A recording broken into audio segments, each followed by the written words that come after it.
एकरा पकड़ बढ़िया से नहीं बैठ पकड़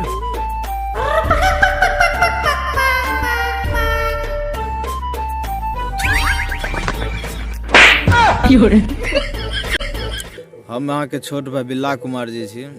अहाँ सब बताओ वीडियो अहाँ सबके केहन लगल देखे में।